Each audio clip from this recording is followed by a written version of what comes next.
3, 2, 1, let's go. It's time to dive beneath the surface and into the minds and hearts of your favorite celebrities and pop culture icons. Welcome to Up and Adam. Hey, guys, welcome back. Merry Christmas Eve, or for those of you who don't celebrate Christmas, happy holidays. Whether it's Hanukkah, Christmas, whatever the case is, whatever you celebrate, just have a happy, healthy holiday season. And I just wanted to say hello and do these two videos for you guys today before I check out for my Christmas. Guys, if you haven't already, make sure you hit that like button. Let's get some more eyes in the room and let's talk about some Real Housewives of Orange County. Oof. And I don't know, this episode did not do it for me. This whole season has been a little bit lackluster for me, just saying. I haven't really gotten into too many things that has really just grabbed my attention, and BRAUNWYN and all of it. I don't know. We'll break it down. But before we do, I want to talk about something that just recently came out about Shannon Beador.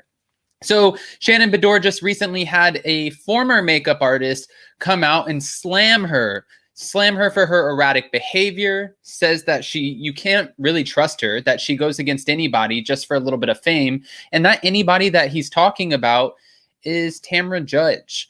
He goes by the name of Tommy William Chavez, and he went on an Instagram rant just really throwing Shannon under the bus. He says that he was with Shannon for 3 to 4 days a week for about 6 months, and I'm guessing those would be the months that she was filming. And he actually met her through Tamra Judge herself. He used to be the makeup artist and do all the glam for Tamra. And when Tamra saw that Shannon had nobody to help her out, Tamra actually kind of hooked Tommy up with Shannon, and the rest is history. Literally, he's history. Now he works at a church doing makeup and doesn't do any of the glam for the housewives. But what happened was, and this is his side, so I always say this, there's 3 sides to every story: their side, this side, and the truth. And we haven't heard Shannon speak out on this, and I'm pretty sure she's not going to give it the time of day. But what happened is that he was doing her makeup, and all of a sudden he started reaching out to her when they stopped filming and everything. And he was like, "Hey Shannon, how are you? Hey Shannon, I'm wishing you a happy holiday." And from the text messages that he showed, they were about months apart, unless he deleted them, which he could have easily have done that and then screenshotted months apart to make it look like he wasn't actually harassing Shannon. But Shannon claims that he was stalking her, and he says that he was just simply trying to do his job. Now he's saying that it looks bad for him, and it could have completely ruined his business and ruined his career, his name, everything. Because think about it like this. If you are a celebrity in any capacity, or a reality TV star, whatever you want to call it, but somebody who a lot of people know, and you're doing their makeup, you're listening to some of their deepest conversations. You're listening to them talk with their husbands, their wives, their whoever. You're hearing it all because you're right there in that intimate moment, and you're usually in their space, in their house. So for this man to be accused of stalking or harassing her, yeah, I'm pretty sure no other celebrities would probably want to work with him after that.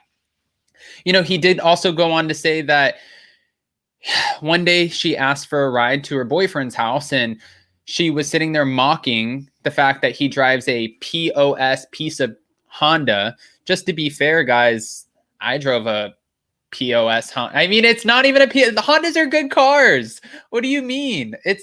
I don't know. It's interesting for me because, especially with Shannon Beador, we get 2 sides of her. The side of her that seems like she's very pretentious. We know that she grew up wealthy. We see her dad. We see the fact that they pull up in Rolls Royces, and that she had crystals embedded into the foundation of her home. So we know where she comes from. But she always puts it out there like, I would never judge somebody. I would never judge your home, GINA. I would never judge your car. But then we actually see her judging. You know, this episode, just to kind of move into it a little bit, this episode was interesting because Elizabeth Lynn Vargas has to have the tough conversation with BRAUNWYN as to why she had a private investigator look into her situation. When she's sitting there talking to BRAUNWYN, and we saw the last episode. Kelly Dodd did tell BRAUNWYN that Elizabeth wants to have this conversation. When she's talking to BRAUNWYN, she's like, I don't know why you would do that. You told me that you were real. I told you that I don't trust women, and you told me I could trust you, and then you go behind my back and do this? Well, to her admission, to BRAUNWYN's admission, it's exactly what GINA thought. BRAUNWYN is in quarantine and not drinking, so she is bored.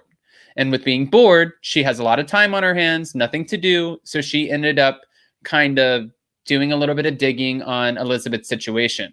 She found out the reason why Elizabeth had no clothes in her closet was because she was in fact renting her beach house out and living in the condo that she was saying she used for her actual closet, and a couple other things with foreclosures and yada yada. Elizabeth did an okay job at explaining herself as to why she is in the financial situation that she is in. And she just keeps saying the same thing that we're expecting from Erica on this next season of The Real Housewives of Beverly Hills. I can't talk about it. It's a legal matter. There's nothing I can really say. I'm on a gag order. Can't talk about it. That gets old after a while because, like I've said since day one, if you can't talk about it, why are you on a reality TV show? It makes no sense. Guys, 143 in the room. Go ahead, hit that like button. Merry Christmas Eve, and let's keep this going. So when Elizabeth is sitting there talking to BRAUNWYN, she pretty much, they come to the conclusion or resolve it by just saying, listen, if you have a question for me, if any of you ladies have a question for me, come to me and ask me. You don't have to go behind me digging up things. This is why I don't trust women. And BRAUNWYN kind of steamrolled that conversation, and she gets a little defensive, and sometimes I think she has the ability to get passive aggressive sometimes, but that's just me. It's from what I watch, and I know that we all have our own opinions. But watching them have the conversation and then immediately go to this park right after was interesting. Because Elizabeth wants to go axe throwing with BRAUNWYN. She wants to do the archery with BRAUNWYN, while Kelly and GINA run off and do their own things. As she's getting to know BRAUNWYN and BRAUNWYN's trying to kind of dig in deeper and have these tough conversations, it was so clearly obvious. Again, just putting a producer's cap on. It was so clearly obvious that producers said to Elizabeth, you need to get deeper. Like, if you're not giving us what's going on with your husband, or you're not telling BRAUNWYN why you the X and Z wasn't necessarily true, you need to give us a little bit of your background. And then Elizabeth starts breaking down and starts saying, I'm going to tell you something I've never shared. Once she says what she has never shared, it was really like she didn't share anything at all. And BRAUNWYN said it in the confessional, what we were all thinking. I don't even know what she just said. And then finally she comes out and says that she was afraid because she felt like she grew up in a Pentecostal cult. Sounds like another housewife that we are getting to know this season. Guys, I'm going to go ahead and drop this link so you guys can call in whenever you want. 170 in the room, go ahead, hit that like button, but let's keep it moving. So Elizabeth ends up actually going into a full-on panic attack because she just shared something that ruined this perfect image that she was trying to portray. And I don't know if she was ready for that. But when you have the pressures of the producers and everybody trying to tell you this is how you're going to keep your job, of course you're going to conform and eventually spit out something. She has to spit out something. Just like when they were pressuring her about whether she does or does not hook up with her boyfriend, because she was like, I don't sleep with him. I don't sleep with him. Finally, after a few drinks at BRAUNWYN's vow renewal, she's like, okay, you know what? We've slept with each other one time. Okay, well, then that's a contradiction, and that's why these ladies are saying this about you. So Elizabeth, you have to kind of understand where they're coming from. But enough about Elizabeth. I want to kind of go back to Shannon for a second. Shannon ends up talking about the fact that she's gotten 3 COVID tests and they all came up negative. She's sitting there crying in the house and she doesn't know what to do because her 3 kids have COVID in this episode. And she's mad. She's mad because finally she takes the 4th test and it comes up positive. Now, Shannon's shared with us that she has a lung problem, and she says in this episode, when she gets on the phone with her mom and when she's talking to her boyfriend, John, she's like, Mom, I'm so mad at my kids. They didn't take the precautions and they knew what they were putting me through. And that's fair because COVID and coronavirus, it's a very serious thing, especially if you have underlying health conditions, right? So we can't take that away from Shannon. But watching her get into this, a lot of people who were commenting on the episode and tweeting and in the blogs, I was noticing that people felt like Shannon is always giving us the most heightened version of herself. Like she's always going above and beyond with this erratic behavior, the same erratic behavior that her makeup artist or former makeup artist is accusing her of. You know, for Shannon, she goes on in this episode and she keeps on and keeps on and keeps on. And finally we find out that she was actually the person who started all of this Elizabeth Lynn Vargas drama because she doesn't believe anything that Elizabeth has to say. Now BRAUNWYN's accusing Shannon of being kind of the puppet master in this situation. And like Gina said, we've seen this behavior before, but we're going to find out in the next episode exactly that, that Shannon is now denying another thing that BRAUNWYN is accusing her of. Real quick, before I start bringing up callers, guys, 207 in the room. That's awesome. I do want to talk about the fact that Gina is dealing with these Matt issues and Emily and more COVID. So Gina's dealing with the Matt thing only because obviously we know that there was a domestic violence altercation and she doesn't really know where to go from here. Kelly Dodd made an interesting statement in this episode, and I can't wait to ask you guys what you think. But Kelly Dodd was telling Gina, do not ruin this man's life. Like, don't take it all the way to the extent that you can take it in and make sure that he can't have a career and provide for his kids. You don't want to do that because Matt's an intelligent man and X, Y, and Z, right? But for Matt, you know, and kind of to what Elizabeth was saying, listen, you did the crime, you do the time.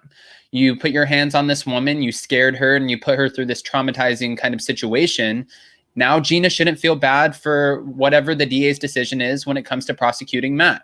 I'm curious, again, what you guys think. I'm going to bring up a caller and ask, and then we'll move on. Hi, London girl. Hey, how are you doing? Happy Christmas Eve. Hey, happy Christmas Eve. How are you? Yeah, good. I've just had my Christmas Eve supper, salmon, avocado, and some toast. Oh, nice. Well, I have my Christmas Eve water. Oh, lovely. Bon appetit. Yeah. Did you end up seeing the episode? I did. I really liked it.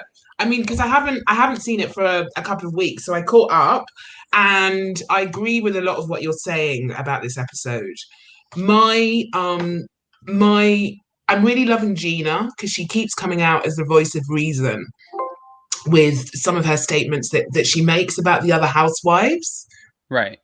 And I think she's in a really difficult position with her ex because it must be very traumatic for her to relive the event and know that, you know, her statements to the courts are going to have an impact on his outcome, right? Right. But do you more so agree with Kelly in this situation or Elizabeth? So probably the words in which Kelly used weren't the most compassionate or empathetic in that moment. But right. looking at it long term, I mean, she's, like Gina said, they are still going to have their kids together. She still wants them in the kid's life, right? So she has to find a way to move forward that works for them all. Right. And like she said, too, at this point, even though whatever character statement she writes is going to affect his sentence or however they follow through with this, you know, it's out of her hands. It's now in the DA's hands. Yeah, and it's a hard place, I'm sure, for her to be because clearly she's moved on. She's in another relationship. She seems happy with the new Mike. So yeah, but I really like Gina. She does make me laugh. Like outside of the whole ex business, she does make me laugh a lot, and she does kind of tell it how it is. Okay. Like when she said to BRAUNWYN the other week, "Oh, so how is your marriage now that you're sober?" It was just like, oh wow, straight for the jugular. Yeah, she wasn't messing around. She knows how. She's trying to keep her spot, and she's trying to have these tough conversations. And speaking of BRAUNWYN, really quick, how many times can somebody keep on saying, you know what, I did it, I was in a bad place, I did it, I own it, I'm a bad person, and I'm trying to make amends? Like, I know that BRAUNWYN keeps doing this, but you're doing this while also going to her AA meetings. She's having these tough conversations, self-revelations. Why are you still being nasty? Listen, Bronwyn, I think I said it a couple of weeks ago. She should have not have been on this season because going through what she's going is all consuming. I mean, how can she have been so bored with 7 kids that she decides to, start ringing around and start looking up stuff on Elizabeth? Why didn't she just have the conversation with Elizabeth? Do you know what I mean? She didn't need to do all of that. For me, Bronwyn's team too much. Yeah, no, I agree with you. And, I thought it was interesting that Elizabeth calls out the fact that, Braunwyn goes on Instagram and she's at the forefront of protesting and she's out here for equality and she's out here spreading love and happiness and be kind. And she's kind of like, I don't know. She's always kind of promoting all of these things, but then now behind the scenes, she's trying to dig up dirt that could potentially ruin Elizabeth's chances with the franchise and within the group. I thought it was completely hypocritical of her, and especially when she left the room when they were talking about Shannon, and she was like, "I can't be part of this. I don't want to talk about people behind their back." And it's just like, "What, girl? You just phoned up a private detective and got information on Elizabeth. So what are you talking about?" And also, I noticed with her is that she doesn't have empathy. She doesn't have a lot of empathy. So she can be very compassionate with someone, but she doesn't go that extra stretch in terms of empathy and really putting herself in someone's shoes. So when Elizabeth had her breakdown, clearly there's some big trauma in her childhood. For Bronwyn, not to say, I know loads of psychiatrists. Her mum's a counsellor, right? So it was just like, why are you not going that extra mile with Elizabeth and sort of saying, this is how I can really help you? So for me, Bronwyn's stuck in Bronwyn. Right. No, and I think that's fair, but I also want to go back to something that you said really quick, a hypocritical moment, because she says that she doesn't want to talk about Shannon, but then when it benefits her, when everything goes against her and they're talking about why would you get a private investigator, whatever the case is, when they're standing around the kitchen island and she says, well, Shannon's the one who brought up the conversation. It's like, so you can talk about Shannon? Listen, and that's the second time she's done that to Shannon. Do you remember the sad and depressing house comment? Yeah. And when she was called up about it, she immediately dropped Shannon in it. So yeah, I find a lot of the way that she operates, even when she was drinking, to be pretty hypocritical. And it's like, it's fine, be a hypocrite, but don't keep calling other people out on it. So so for me, Shannon, this whole thing with Shannon is exactly what Kelly and Gina said. Shannon kind of plants the seeds, almost a bit like Lisa Rinna, I think. Lisa Rinna, she kind of plants the seeds, and then she's like, "Oh, okay, everybody else can do my work."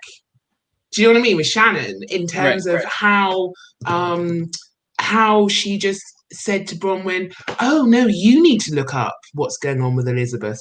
Find out for yourself."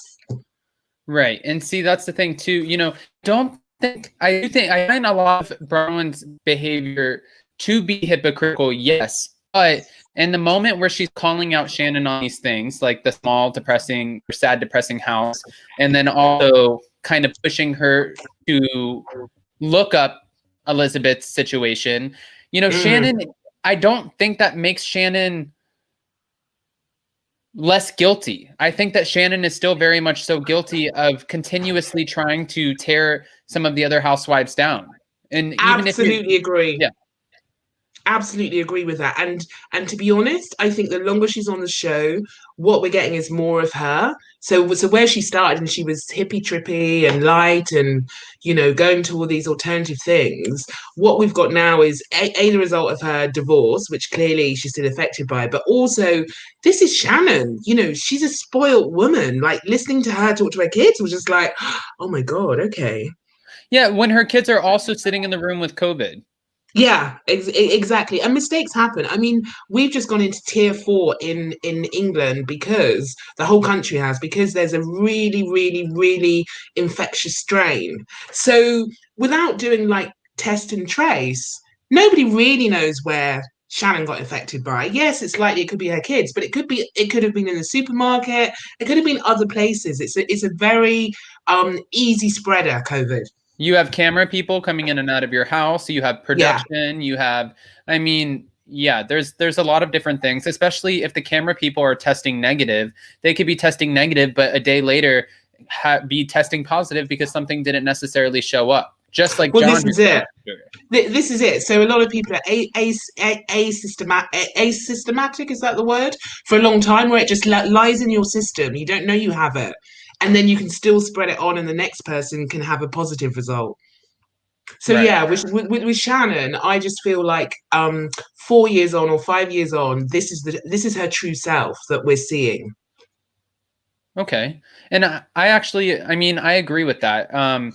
Were you a part of the conversation at the very beginning when I was talking about the former makeup artist who's now speaking out? Yes, but I didn't know about that.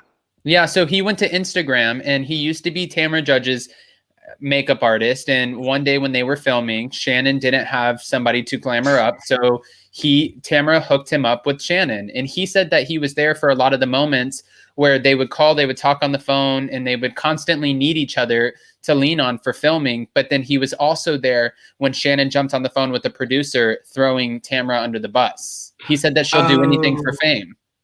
Yeah, I mean, it kind of makes sense to me. I mean, I feel awful for him because, like you say, there's his truth, her truth, and the real truth, right? But for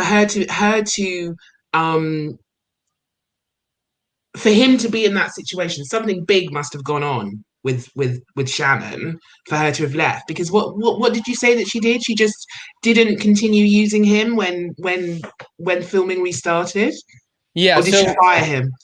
Well, what he was saying is he was trying to reach out when everything restarted filming and everything, and that she was ignoring him. And then she started telling people within the community that he also knew that he was harassing her, that he was stalking and harassing her. Yeah. So for her to have put that on him, that's a really difficult thing to get past for people that want to employ him. You know, whether it's true or not, she's put that out into the universe, and people are, her friends are going to agree with her, and then he's not going to get the contact. You said he's working in a church now, doing makeup there. Yeah. So I think Shannon has been caught up, a bit like BRAUNWYN, in the whole reality, I'm on TV kind of vein. Well, I do want to say Nancy Doney just said, you have it all wrong. It was Tamra and Vicky who started their feud with Shannon just because she got her full-time contract and they got a part-time contract. I agree and I disagree. What Tamra went on and said was after she got her part-time contract and she wasn't renewed as a full-time housewife, she was trying to reach out to Shannon to have conversations with her. And Shannon kind of lopped her off as soon as she found out that she was no longer a part of the show. Tamra says that she felt like Shannon lopped her off because, hey, if you're not on the show, I don't need you. I don't need to have these conversations. I'll just start kind of buddying up with somebody else who's on the show. But now Tamra also says, be careful, because if I get the chance to come back as a full-time housewife, she's going to expose Shannon, and I would love to see what that means. Yeah, I mean, the more I'm hearing about Shannon, the more I think that her hands aren't clean. And where my perception before was like, oh no, Shannon's light and love. Now I'm just like, oh my gosh, she's kind of a little bit shady and quite consistently shady. And so I can understand, like, with because she was so close. What were they, the three amigos, Vicky and Tamra and Shannon? I can understand that if somebody is sacked from their job and you're the remaining one, yeah, you've got to form new alliances, but they could have still had a friendship remain after the show, you know, outside of the show. And I guess that's what Tamra's really annoyed about. It was like, well, was this friendship really weird? And Shannon's maybe proved that it's not real by ignoring them. Okay. Well, and really quick before before we start bringing up other callers, I'm curious. Tamra has now spoken out and said that she's friends with BRAUNWYN. BRAUNWYN's not really talking to anybody on the cast as of right now, but she's friends with BRAUNWYN and she's friends with GINA. Do you feel like we will be seeing Tamra on the next season of The Real Housewives of Orange County? Yeah. You think she'll be back? I think so, just because I think this was if you look at the other franchises, the Real Housewives of Salt Lake City, Potomac, Atlanta, they're all doing better. This isn't really doing it for a lot of people It's a this lackluster season. season. Yeah. And I think they need someone like Tamra to be Tamra on the show and do all the stuff that she does. Well, and not only that, if they brought Tamra back in, Tamra and Kelly are always going at each other. Kelly would probably buddy up with Shannon. Shannon has a lot to answer for in Tamra's eyes. So Yeah. And BRAUNWYN needs a friend aside from who's rumored to be coming back, and they don't have a full-time contract yet. But our friend Steve from Faces by Bravo, who's very much so friends with BRAUNWYN, says that it's 99.9% sure that Noella Bergner will be coming and joining BRAUNWYN as a full-time cast member. So we'll have to see. Oh, cool. So I can see them bringing Tamra back as a friend of, but almost in the same way that Luann in those couple of seasons ago was kind of a friend of for like 6 episodes, and then she became full time.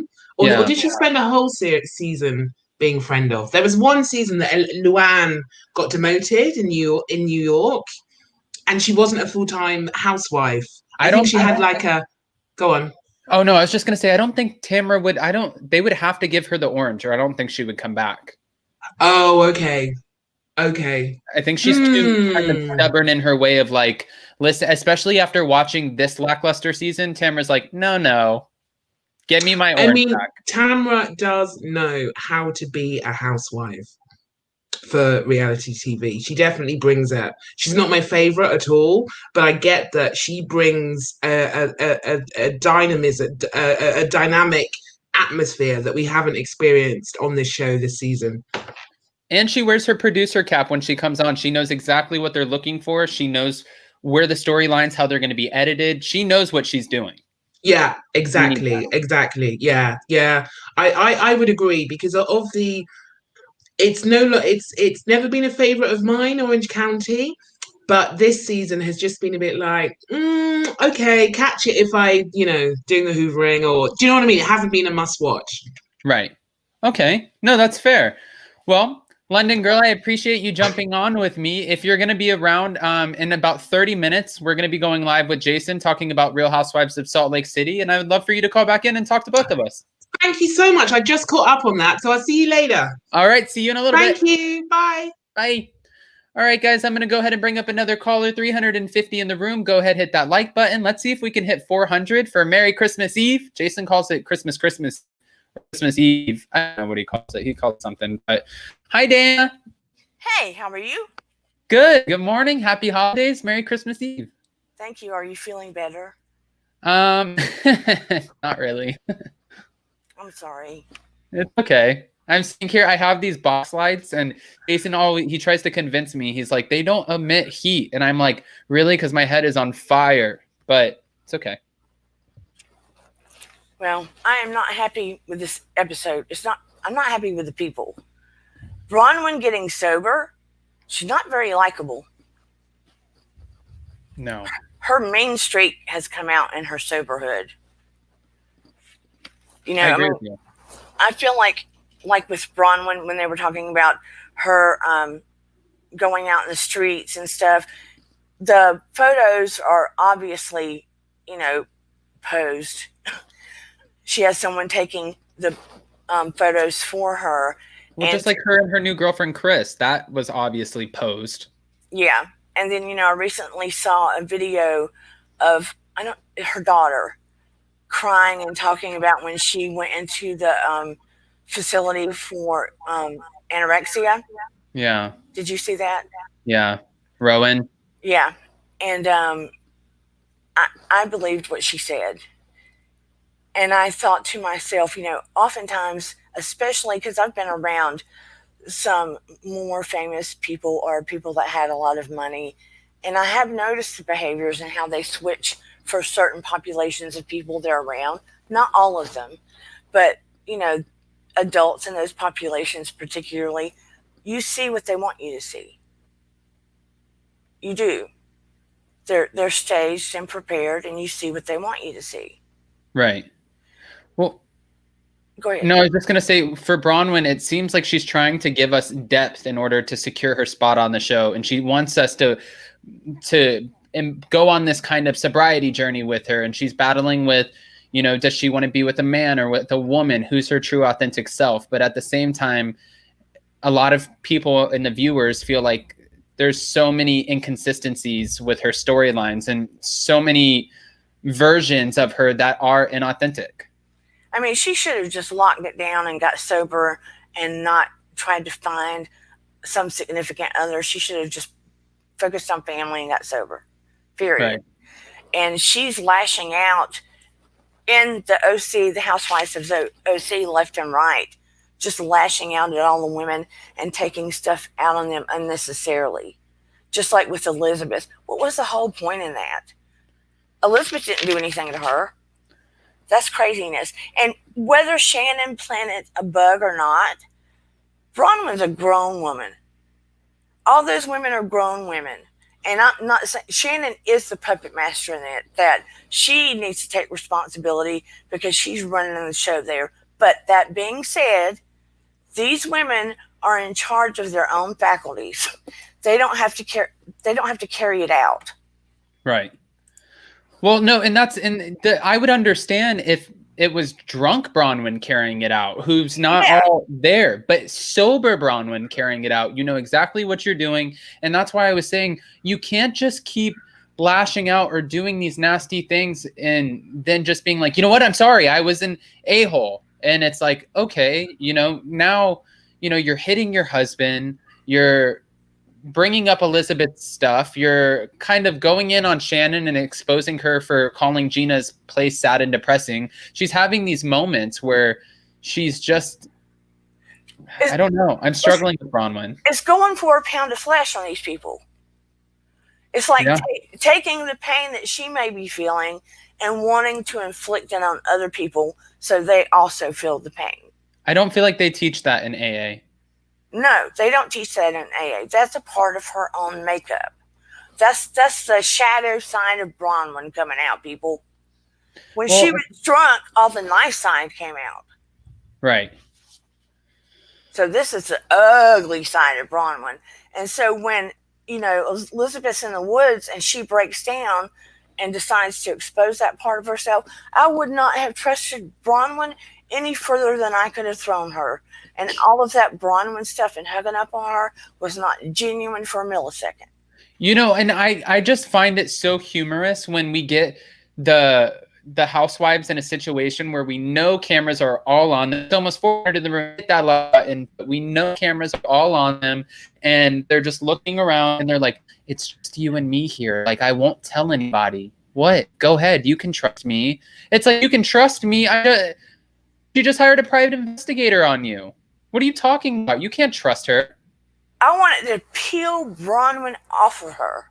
And I was thinking, Elizabeth, what the heck are you thinking? I think it's exactly what I said about producers letting her know, listen, if you can't talk about this, this, and this because of gag orders with your marriage, you got to give us something. What sort of traumatic experience? We need something from you. And she ended up dropping the Colt ball. You better go nasty and deep, girl, or you're done. Yeah.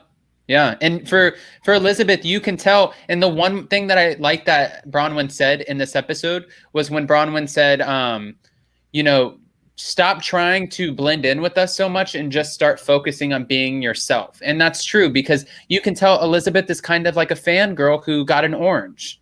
She wants to be liked so bad by these women. She wants to blend in with them.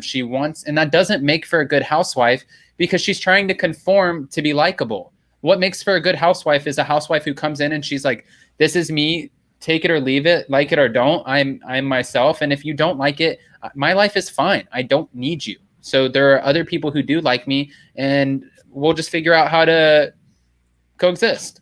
I mean, Elizabeth reminds me of one of those old 80s or 90s movies where this new kid goes to a high school and everybody's giving her a hard time. So one day she decides to get a new hairdo, dress different, and walk down the halls like she owns the place. Just trying to conform to everybody. Yeah. So she can blend in. I mean, that's what she reminds me of, sort of, and it's kind of sad. I mean, because, I think it's true. If she would just be herself, she'd be fine. Dee Marie said, Bronwyn didn't feel any emotions because she was drinking them away for 20 years. When you get sober, suddenly you have to deal with all of them. Her erratic behavior is pretty normal for someone newly sober. I would agree that it would be normal behavior. I just don't like how nasty Bronwyn is becoming. It's dark. It's really dark. Yeah. I mean, it's gone from an extreme. When she was drinking, she was silly and light and lovey to everybody, and it's gone 180. Yeah, I agree. And somebody said Shannon is just as dumb as her kids letting her boyfriend back in the house. The forced cough is comical. And Shannon, oh my Lord. Okay. When she went in on her kids like that, I was thinking, woman, let me tell you something. I would be, yes, she's got a health problem. There's a lot of people that got health problems. When Eden ended up with COVID, I was more worried about Eden than I was about myself. That is what a real mom does, even if you have a health situation. Shannon has become so self-absorbed that it is sickening since she has become the head housewife, so to speak. Since she got the divorce, got the boyfriend, lost a little weight, and became the OG of OC, she has turned into a maniacal, self-absorbed, over-egotistical, seeking the limelight, selfish. I don't know who she is, Shannon. Oh my gosh, you have some feelings. Who is she? I don't know who she is. I don't like her. So are you ready, Dee Marie? Oh my God, he quoted me. Yes, Dee Marie, keep sending them out. I'll keep quoting. Would you agree with the fact that Shannon? I mean, a lot of people don't want Tamra Judge back, but I kind of want her back now. I did not want her back. I do want her back now. Yeah, I want her back too. At least Tamra at moments had some self-redeeming qualities. Shannon has lost all hers. I mean, she used to, kind of deviate one moment to another where you were like, I feel sorry for her. Her husband left her. She's going through a divorce. You just had feelings for her. Now I cannot find any redeeming qualities in her because she's so wrapped up in her own self that she can't even see her kids and have any compassion for them. Yeah. And did you see her daughters in the moment where they're like rolling her eyes at her? Like they're like, Mom, the oldest one is the most kind of sympathetic, and she's just understanding how this is going to play out. And you could tell she's like, and it's still her mom. So let's just say that it's still her mom. And she's looking at her and she's like, Mom, we're sorry. Like, it's going to be okay. We love you. And the twin daughters are off to the side. Like, why are you being so dramatic about that? And they just seem like they get very frustrated with their mom. And she's worried about whether her boyfriend's going to leave her. Yeah. Because he's going to get COVID. I wanted to slap her. I mean, seriously. I mean, this whole time, I could get COVID. I've got a health condition. Oh, buck up, Buttercup. You should have locked yourself in a room somewhere and sent your kids with a dad. Give them to David Beador? Yeah, something, if you're that worried about it. And then you see in the next episode where she comes out and sees by the pool that there's dog mess, and she starts freaking out. Her priorities seem like they could be just a little bit off when it comes to family at the moment, because I think what the case is that there are two sides to Shannon. I think there's the side. Actually, I don't even think there's two sides. I think that this is a lot of alcohol. A lot of her erratic behavior is alcohol induced. And she says, I'm not an alcoholic. I'm not this, but I don't know. I'm not calling her an alcoholic either. But I think that we've seen and only known the side of Shannon since she's come on the show, where she loves her cocktails. And then she's like, oh yeah, David, are you going to be like that, David? And then she starts like yelling at her ex-husband. She'll start yelling at her kids. She starts yelling at the housewives, getting very erratic. And it's always alcohol induced. So, well, look at Bronwyn's renewal of her vows. How Shannon was just like 50 sheets to the wind. Yeah, and I believe that she actually did say something to Jimmy. I really do believe that. I mean, once upon a time, she seemed to be concerned about her kids. Well, I guarantee you, the minute those kids get of age, they're like out of there. unfortunately, I agree with you. I really did used to like Shannon. I mean, it's taken my whole focus off of Kelly Nuthead. Well, with that being said, Dana, we're going to be jumping on in 15 minutes with Jason to do Salt Lake City. So can you help me wrap this up and tell me what you're looking forward to seeing most in the next episode? I would like to see some resolution with GINA. I have to agree, GINA has become the voice of reason, the most level-headed, the most relatable, and the most peaceful of the whole group. Yeah.